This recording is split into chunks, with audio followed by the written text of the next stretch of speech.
Right, so welcome to Brown Bag History today. We're talking about what's new in the museum, which does sound like an oxymoron, but there we are. And as we start, we acknowledge the land, traditions, and culture of 4 nations, the Snacks, the Secwepemc, the Okanagan Nation Alliance, and the Ktunaxa. We acknowledge our use and inhabitation of this land sacred to these 4 nations. We respectfully honor their traditions and culture. So we're talking about some of the new things. You might have noticed as you came up the stairs that the Arnels Nelson display has a lovely background behind it. This is the very talented Zuzana Ria, who's a well-known local artist who created a little background to Nels Nelson. So she did a recreation of the ski jump, which of course became known as the Nels Nelson Hill after our Revelstoke ski champion, Nels. And I encourage you to have a close look at it. What I think is really amazing, the people are just like simple line drawings, but they have personality. You can see they've got there's different poses. There's kids sitting in the snow. There's somebody trudging up the hill with their skis. There's people pointing. There's, it's just really, really lovely.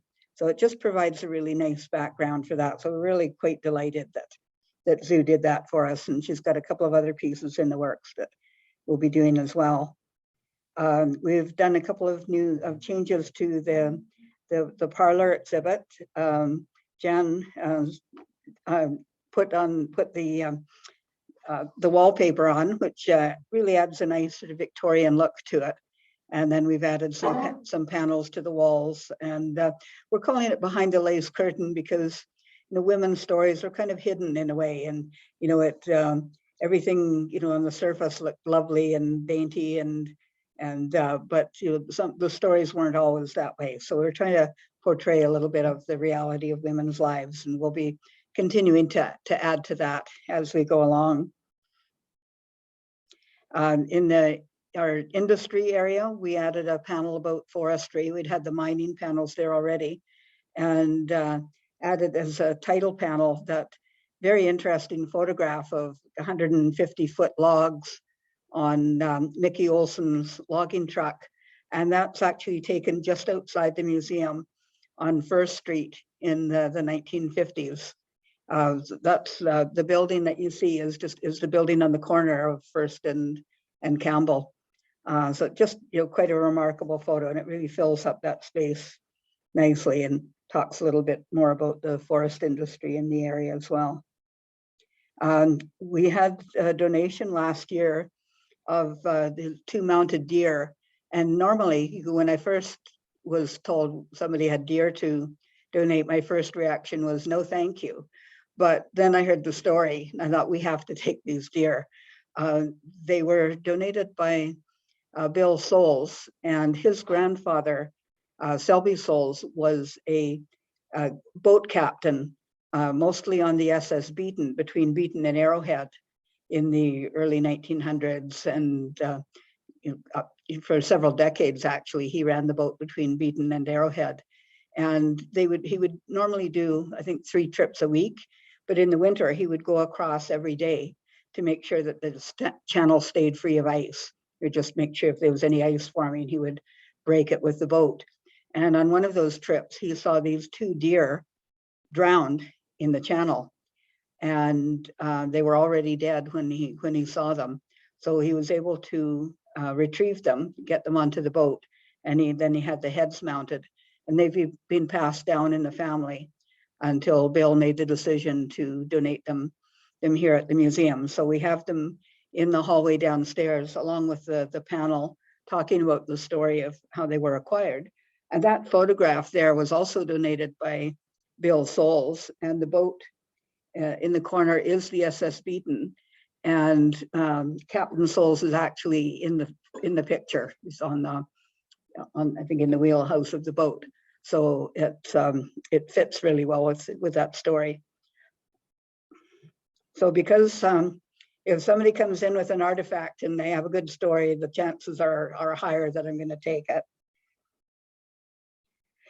One of the other things that Bill Souls donated were a pair of snowshoes used by Andrew Rupert Westerberg, who is known by the locals as Ole the Bear.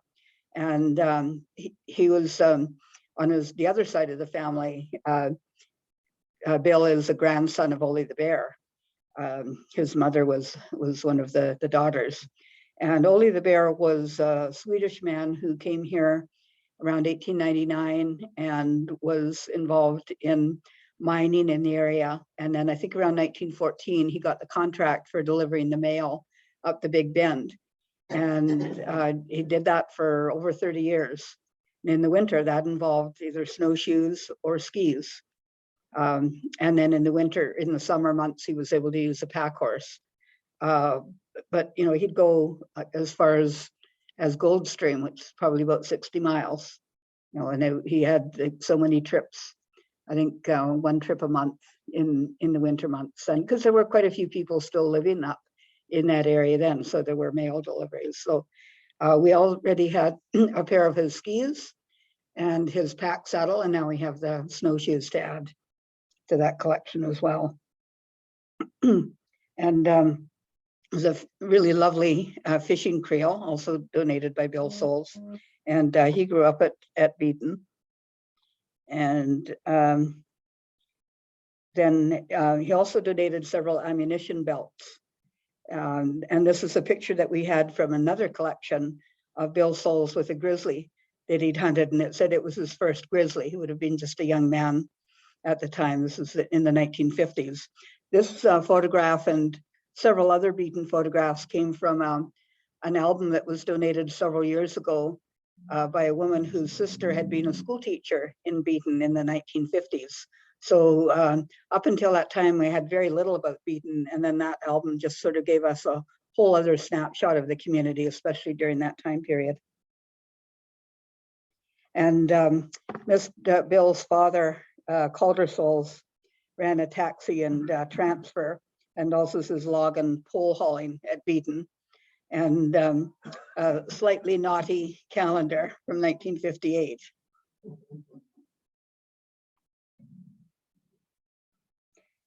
This was a little piece that came in from another collection.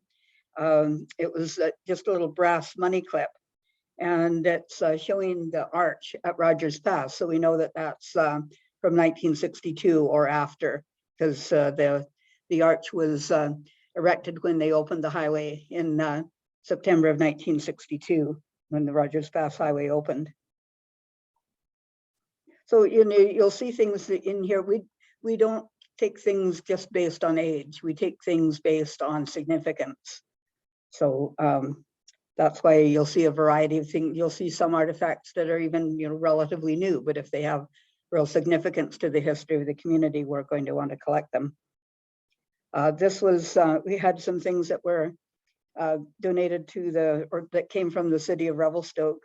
This was a plaque that was presented to the city in 1998 on the 100th anniversary of the Rocky Mountain Rangers. So because that was a significant event, and the plaque was made specifically to give to the city on that anniversary, we decided that even though it's from 1998, that it's worth adding to our collection.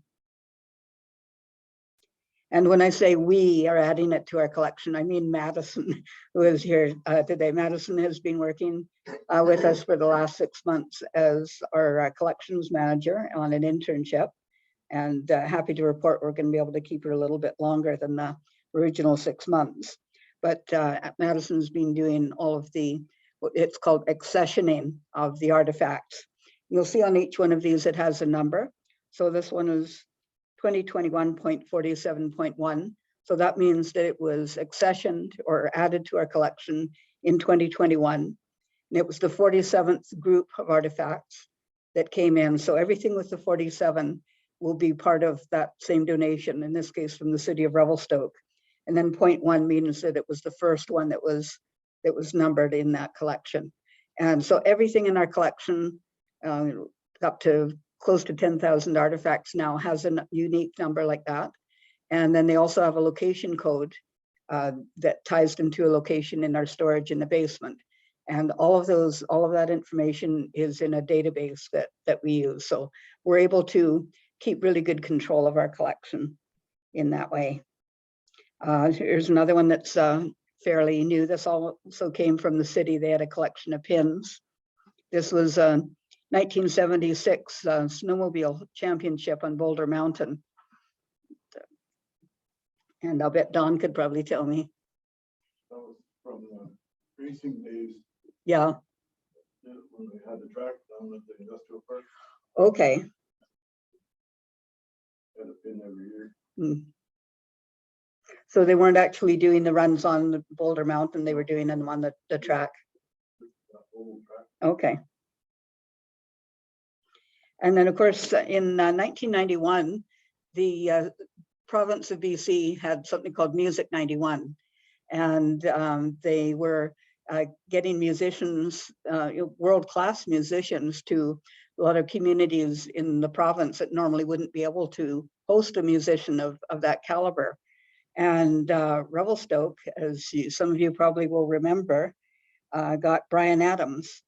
So that was 30 years ago, last August, that Bryan Adams played here. And on the anniversary of that, I put a post on the museum's Facebook page.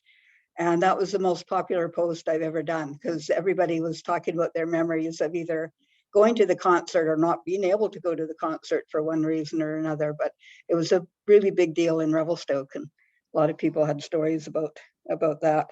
That was down in the ball fields where he was playing. And I think anybody who was living here can maybe remember actually being able to hear the music from pretty much anywhere in town. We could certainly hear it from our place in Southside.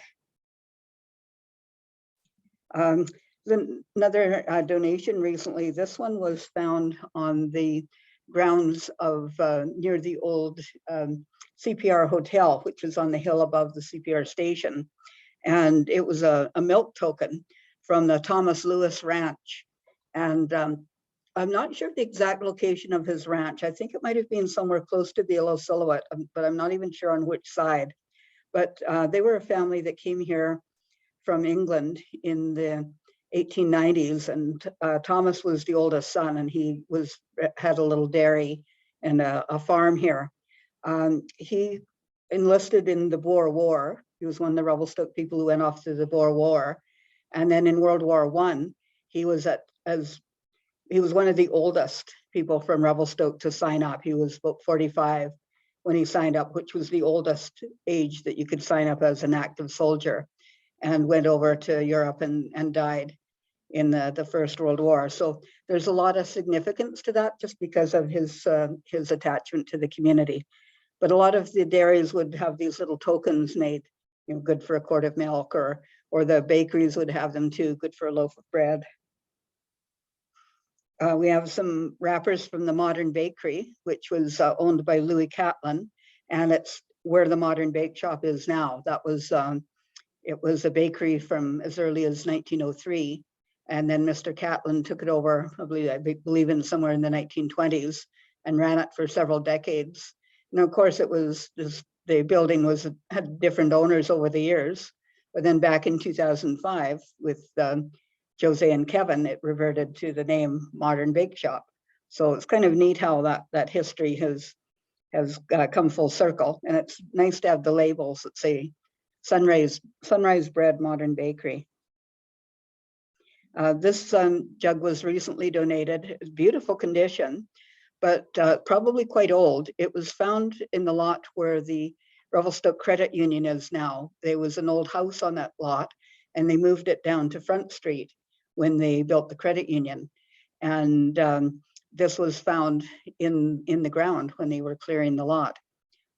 So it's possibly of Chinese origin. A bit more recent, but Doug's Paint and Floor Company. These are some advertising tokens he had probably around 1970. There's a wooden nickel, 5 wooden nickels for 25 cents. So I'm not sure if that got you 25 cents worth of paint or. We use those at the snowmobile races. You can pre-buy your hamburgers. Okay. Okay. Oh, great. We'll add that piece of information to our database. And that's actually the fun thing, when we get people coming in looking at our collection, often people will give us information that we don't know, and we can add that too, because I didn't know that. There's a little complimentary hammer from the co-op store. Of course, Revelstoke had a co-op store from the 1920s up to the 1980s. And from Revelstoke Builder Supply. And I think their first building is where Padrino's Pizza is now, I believe. And then they built what's now the Cube Hotel, and then later became Home Hardware. And I'm not sure what era this bottle opener is from, but we really like to collect things with business names on. That's I'm always happy when any of those come in. This was really excited to see this one. It's from the Union Hotel. I'm assuming that it's the Union Hotel, that it was at the corner of Connaught and First, but there were actually two Union Hotels in town. The first one was built in 1893, where the Home Hardware is now, and burned down in 1900. But so it could be from either one, but I thought it was probably more likely that it was from the second Union Hotel. And that one burned down in the 1930s. That's where the location of Pam's Kitchen is now. And from the Snow White Cleaning Center, the Shoji family started the Snow White Laundry and ran that for several years.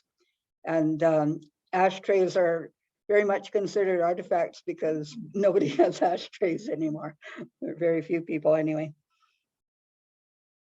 As the daughter of smokers, I remember washing ashtrays was probably one of my most hated tasks. This came in just recently. Heather Murdoch, who grew up and lived in Revelstoke for a while, her father was RCMP staff sergeant here, and a friend of hers posted this on Facebook, on the Facebook page, the Revelstoke community. And of course, I jumped on there right away and said, oh, the museum would love to have that, because other people wanted it too. But luckily, she decided to donate it here. And it was Revelstoke hosted the Western Canada Ski Championships in 1947. And I think I probably talked about that in some of my ski history talks as well. So we were quite happy to get that pin. This was a chair that was donated by a family that had lived near Mount McPherson, and they had come to the donor. They were reupholstered, but there were two little stools. The other one was even smaller than this, and they belonged to the Offord family. They had a ranch at Mount McPherson. And even though they'd been reupholstered, the wood was original and the horsehair stuffing was original. And I decided to take them partly because we don't really have a lot from the settlers in the Mount McPherson area. We also were given this photograph of the family, and Mrs. Offord and her sons Bill and Fred at their home at Mount McPherson. And I'm sorry if this is disrespectful, but she kind of reminds me of Granny Clampett from the Beverly Hillbillies. But the Offords were there from probably, I think they came over from England and settled there before World War I. And two of the sons went off to war. And the one son, Victor, died overseas in World War I. But the other brothers continued to live here for quite a while. We're really happy to get this. This was just donated recently. And it was a needlepoint picture of the driving of the last spike. And it was done by Frances Didymassy, who some of you might remember, the daughter of Alberta and Rico Didymassy. And really beautifully done, just a really nice needlepoint picture. So we were happy to accept that as well. Plastic spoons, which are kind of a dime a dozen, but they all had local business names on. So we took them. The one from the Chalet Dining Lounge, which was the Kwong family's restaurant, where WK Garden is now. That was the first restaurant I ever ate at in Revelstoke. I came here to meet Ken's parents and they took us out for dinner there.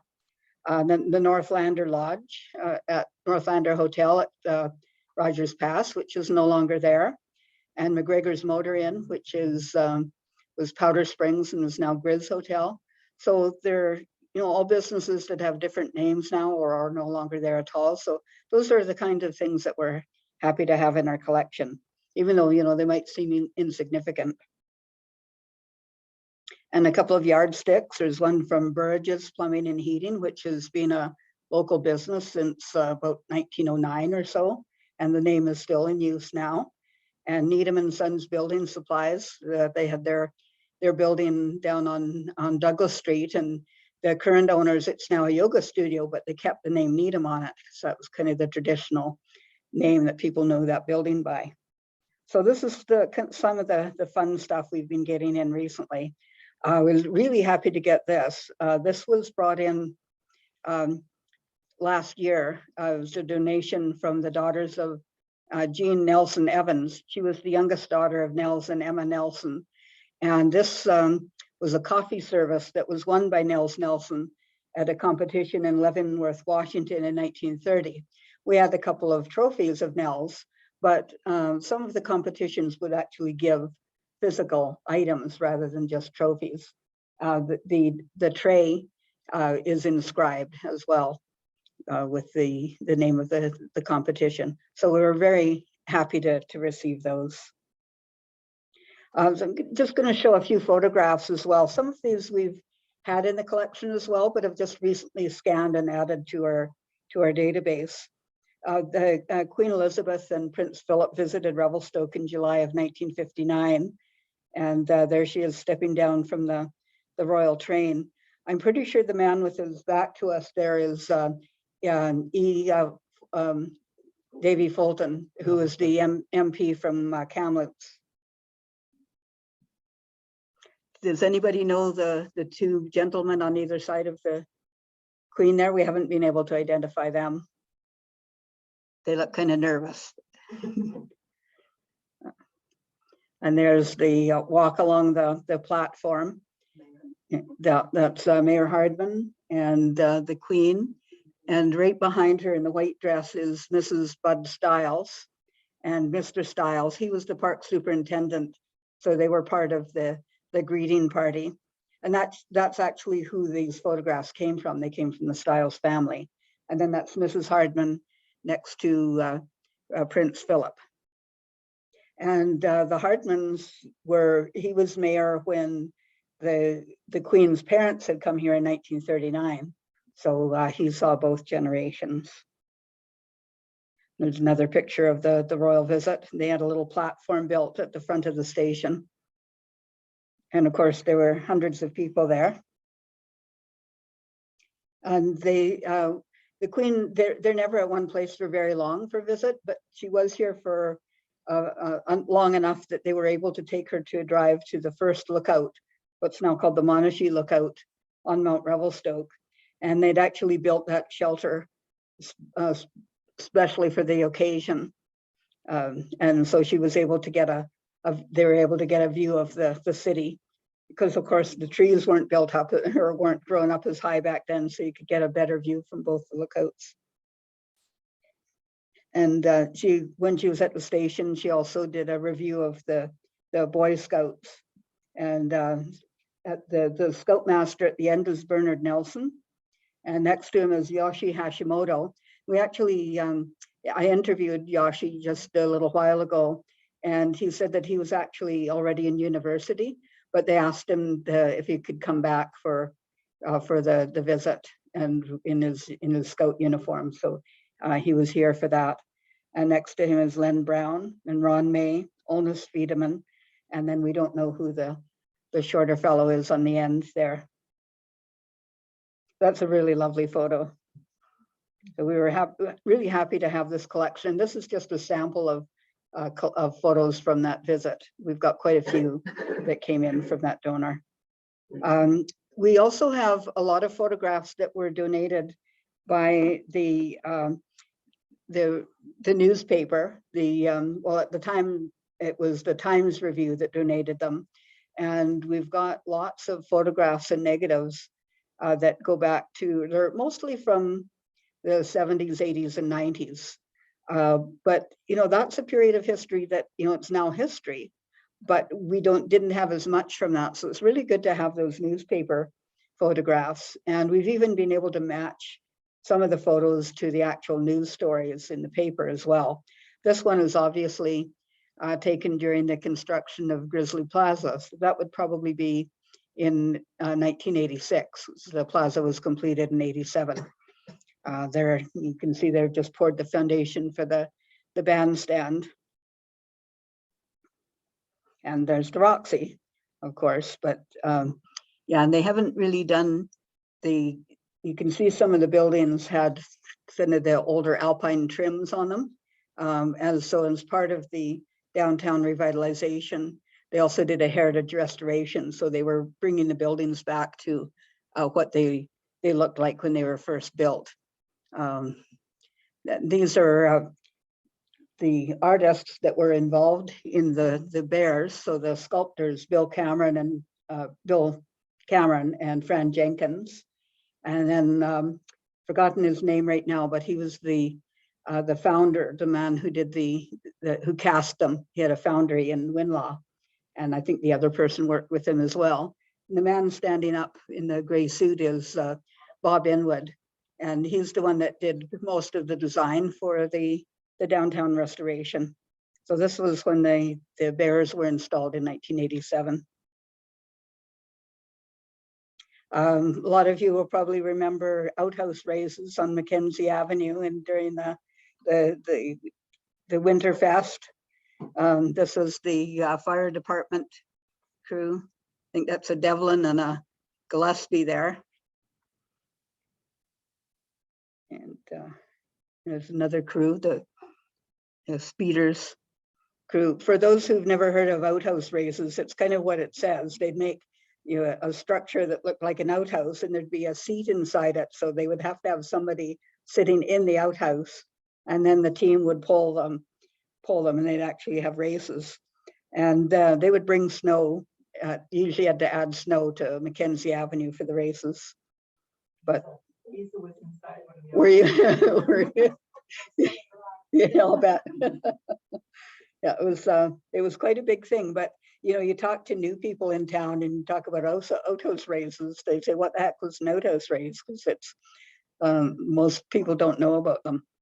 This was the City of Revelstoke crew, and they put a sign on there said Olenek Road, because it was probably when Sam Olenek was still head of Public Works.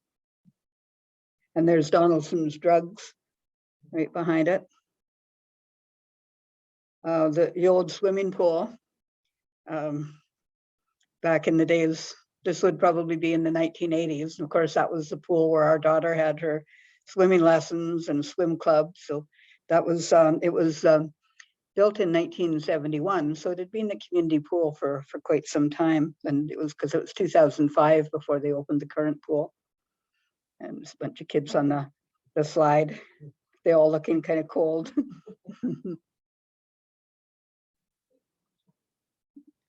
And some people skiing on right at Victoria and Mackenzie. That's Glenn McGregor and Muriel Rudd. I don't know who the other two are. If anybody can identify them for me, that'd be great. I can give you a copy of that if you want. Yeah, it's a nice picture. And there's Snow Bocce. So that would have been part of the Winterfest. There's Ken Magnus in the blue. I think, I'm not sure who that is leaning over, but then I think that's Vince Angelosi in the brown and Aurora Angelosi right at the right. But of course, they normally play bocce in the park, but they were doing snow bocce for the Snowfest. So a lot of that, there's over 1,000 photographs in that collection. So that's just a sample. This is a great one. That's when they were turning the old photo studio. It was originally built as George Stock's photo studio, and they turned it into the Roma restaurant. that probably, I think, sometime in the 1970s, because you know, I certainly remember the Roma very well when I came here. It was still active, definitely into the 90s. Yeah. And this is a really interesting one because it shows the WK Garden building before and after the heritage restoration. So certainly I think it was a huge improvement. It was kind of a black brown box basically before. So that was, and they were using Bob Inwood, who was, he was coming in here a lot looking at the heritage photographs. So he was using the original photographs to get as close as he could to the original look of the buildings when they were first built. And that was built in 1902, originally as a drugstore. The Stedmans, this is right next door to us. I think Aurora Angelosi owned that at one point, and so that's right where like, the office and art supply is now, right next door. I remember that one quite well. This was where Frisbee Ridge is now. It was the Sally family restaurant. Sally Ann, or at this point they called it Sally's, but it originally was Sally Ann's. But I remember that when I first came to town as well. The Gallicano family was running it. That's where Frisbee Ridge is now. And there's Southside. You know, and I kind of, when I see that picture, that I remember that, but you know, you just get used to seeing it how it is now. So that's probably the 1990s based on the cars there. And this was a car show at, I believe, at Queen Elizabeth Park. I don't think they'd let you park your cars on there anymore. And then the Demolition Derby, just down in the industrial park. That was a big, we've got quite a few photographs of Demolition Derby events. There's that one's Phil Beatty logging.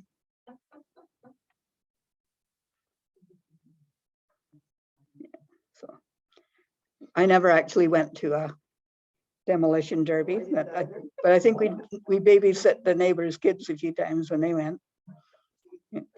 This is black and white or a sepia photograph, but it's a wooden head park. So this would probably be sometime in the 1990s when they're just starting to develop that area. And it was before Woodenhead had a shelter. Vern Ennedy, some of you might remember him. He came here about 1990 or so, and he bought the old Birch Lodge. At that time, it had been an apartment house for years, and he turned it into a Piano Keep bed and breakfast. And it's been it was bed and breakfast until its most recent, renovation. But at one point, he had all of his huge piano collection in there. Then he later started a piano museum where the Work BC office is now on Campbell. But it was Vern's the one that started the Street Fest in Revelstoke. So, and he has also got a grand piano for the community. So that's why we have a grand piano that's now at the Performing Arts Center. And that's why we have Street Fest. He was a real go-getter, especially when it came to culture. There's Rick Hansen visiting in his Man in Motion tour, around the world tour. I can't remember the exact date of that. I'd have to look up the date, but he did visit Revelstoke as part of that. So now I'm going to turn things over to Madison. And Madison's going to talk to you about a new exhibit that she's just created.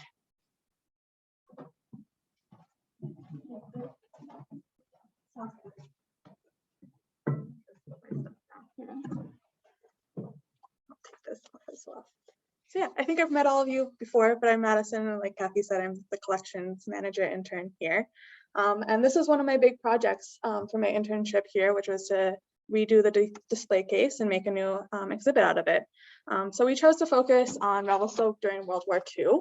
And I kind of divided up the display a little bit to be what we called on the home front, or what life was like in Revelstoke during World War II, which is on the right side, and the left side on the front, or what life was like at the war for Revelstoke citizens that enlisted in the war. And that's mostly just artifacts of theirs that they used during the war. And then I kind of had the communication between the two with the radio and the newspaper backings, and then have some photos and stuff along the bottom. And we encourage you to come downstairs afterwards and we can check it out together.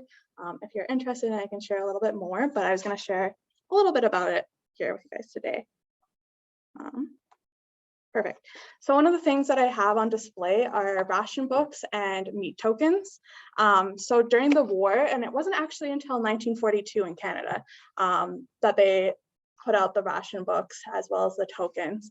Beforehand, it was encouraged for people to ration, but it wasn't until 1942 that it was mandated and enforced in Canada. So we have a lot of them from different years downstairs on display, but I wanted to kind of show a couple clips from the newspapers that I found as well that didn't make it onto the back of the board. So I found it a little bit interesting just to show what a ration could get you. So inside the ration book are a bunch of coupons, and they'll have different letterings of like A through F, and each person would get their own ration book.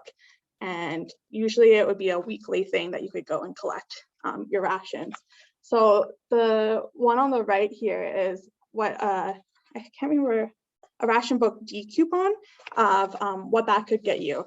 And some of the things that are listed are 6 fluid ounces of jam or jelly, 10 fluid ounces of canned fruit, or half of a pound of sugar. And then the one on the left is showing what a meat coupon could get you. And they kind of separated meat into different categories. So depending on the quality of meat, you could get between half of a pound per week or 1.5 pounds per week, which I found kind of interesting. And on display as well downstairs with the ration books have kind of a description of that as well. But I like to incorporate the Japanese history, Japanese Canadian history a little bit into it as well during the war. Japanese Canadians had to have special registration cards from during the war, and they had to use that for a lot of different things. But one of the things is they needed to have one of those in order to get a ration book in the area. So without one of those, they weren't getting a ration book to get their rations. So Japanese Canadians were very unjustly treated during the war.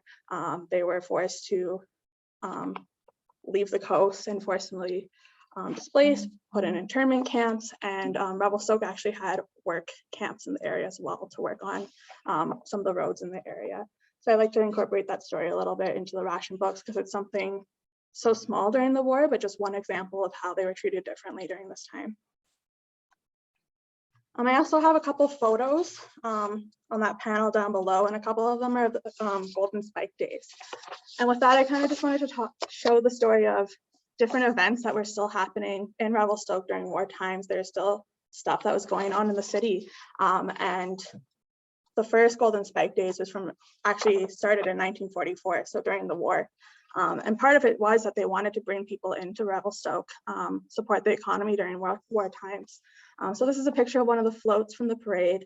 But yeah, the Golden Spike Days events also had reenactment of the last spike. They had the beard going contest. I think Kathy's shown pictures in past brown bags, but fun event. And the first one is in 1944. So this is one of the pictures that I have on display. And then one of the, that's a Golden Spike Days commemorative envelope from the first year that's on display downstairs as well.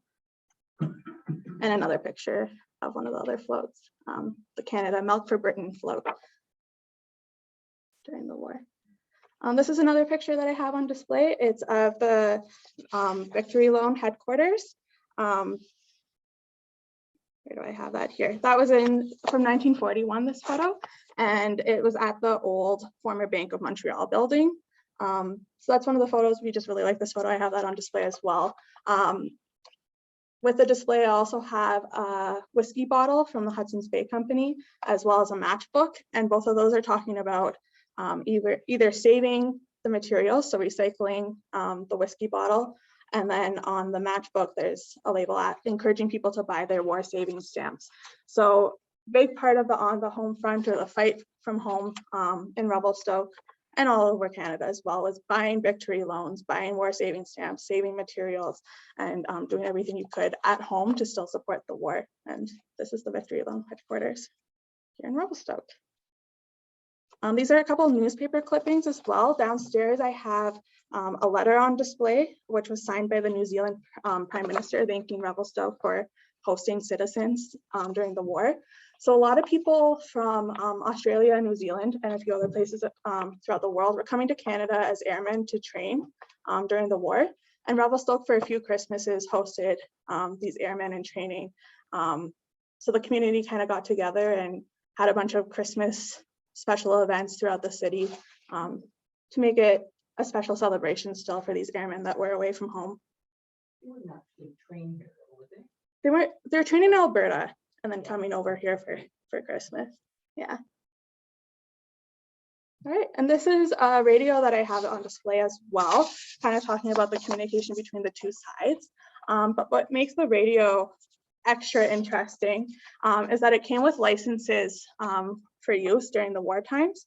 So from before the war up until 1953, you needed to have a private receiving station license in order to operate a radio just in your house or for any private means. You needed to have a license on you. They were $2.50 per year, and they would come and do checks to actually make sure that you had a license to operate the radios.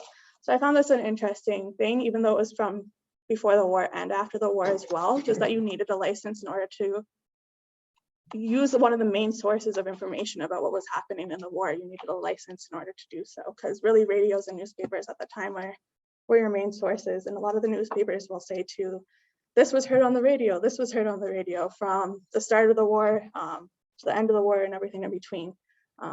Was their main source, even for the newspaper, was the radio. So this is one of the licenses, and it's on the back. They have conditions for the radio. I thought I'd read them out to you because they're interesting to see what the conditions were during the war times. So the license permits the installation and operation of only one radio receiving set. The use of the license apparatus is limited to the reception of radio broadcasts intended to be received by the public. The license or any other person shall not divulge to any person other than the properly authorized officials, or make any use whatsoever of any message coming to the knowledge of the licensee and not intended for receipt by means of the license apparatus. So don't share anything if it wasn't actually supposed to be for you. The radio receiver should not be operated so as to emit any radiation which interferes with reception of other receiving sets. And the station in this license shall be open to inspection at all reasonable times by duly authorized officers of the Department of Transport. So they actually did have articles in the newspaper that would talk about the radio license checks are happening in town next week. And people would go around, they would have like a registration of everybody that had a radio. So if you had a radio and your name wasn't listed in the registration, you were in trouble. And then now going to more of the on the front side of things. This is a flight helmet and headset that belonged to Stuart F. McAllister. Stuart F. McAllister was a Revelstoke citizen that enlisted in the war. He was a flying officer of the 426th Squadron of the Royal Canadian Air Force, and he was one of among approximately, we think, 500 men and women from Revelstoke that served during World War II. So this is on display as well, and one of the objects that we're happy to have here. This is a photo of John Hallum, or Jack Hallum, as he's commonly referred to by. We have a army box with a bunch of his artifacts on display downstairs as well. He was again from Revelstoke. He served in Algeria, Italy, France, and the Netherlands from 1941 to 1945 with the 48th Highlanders. So you'll see on display, we have a storage box. It has a service and pay book in it, bandage box, service rating kit, earplugs, and a uniform protector so that when they did brass button cleaning, it would protect their uniform from not getting more damaged. Perfect. And then just a couple more photos that we have at the bottom of the display that you'll see downstairs. So these is George and Jack English and his friends in Halifax. And then these are some of the recruits at the train station. Perfect. That's everything. But yeah, I'll go downstairs afterwards as well. There's a few more things on display I didn't put in here. But thank you.